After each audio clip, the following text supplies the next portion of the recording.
All right, and we are joined now by Greg Remmenga for some more free legal advice. Thanks for joining us again. Thank you. Today we're discussing the value of a personal injury case, which you'll explain more how that's determined, but would you say just off the bat that it's more subjective, objective, or a little bit of both? It's very subjective. Okay.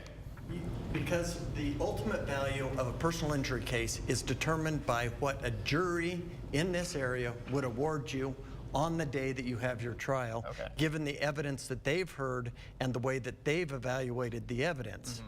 You could try a case 100 different times here in Mesa County or any place else, and you would get 100 different verdicts depending on what the jury that day decided, how they felt that the evidence was presented, and how they evaluate the different elements of the evidence. So the ultimate standard that we have to look at is, what would a jury in Mesa County do?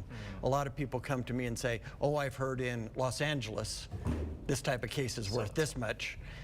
It doesn't matter what it's worth in Los Angeles because they evaluate things differently than Mesa County residents based upon our perspective, their perspective, and the things that we value. Yeah, and along with that subjectivity of the people living here in Mesa County, there are obviously the typical things we talk about that are looked at. Right. Well, the first thing that we need to do is get a person to the maximum medical improvement. We need to determine how much medical treatment they need, what medical treatment they're going to need in the future, and the cost of that medical treatment. Along with determining the medical treatment, did they lose work? Based upon the medical evidence, we can now determine what wage loss they're going to have in the future, estimate that based on experts' testimony, those types of things. The next thing is we have to try to determine how this injury affected you. Did you suffer a lot of pain? Was it not painful? Does it limit your ability to walk around the house or do any of the other activities that you like? That's where a lot of subjectivity is going to come in. A person may love to hike.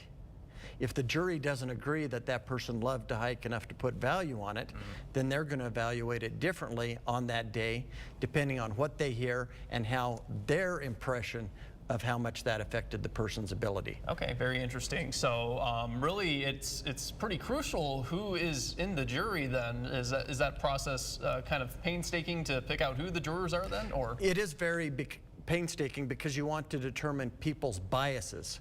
What did they like? What information are they going to listen to? What perspective do they have?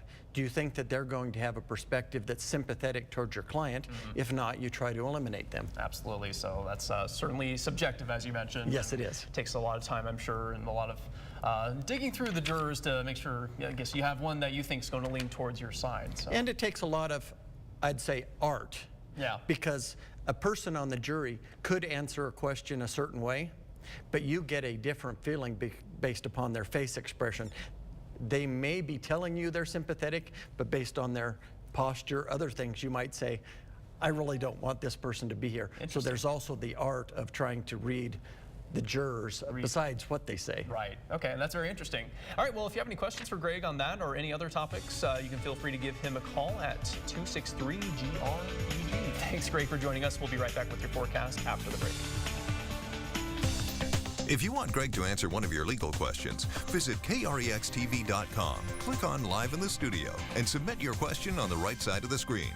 Watch Greg's segment every Wednesday on News Channel 5 at noon.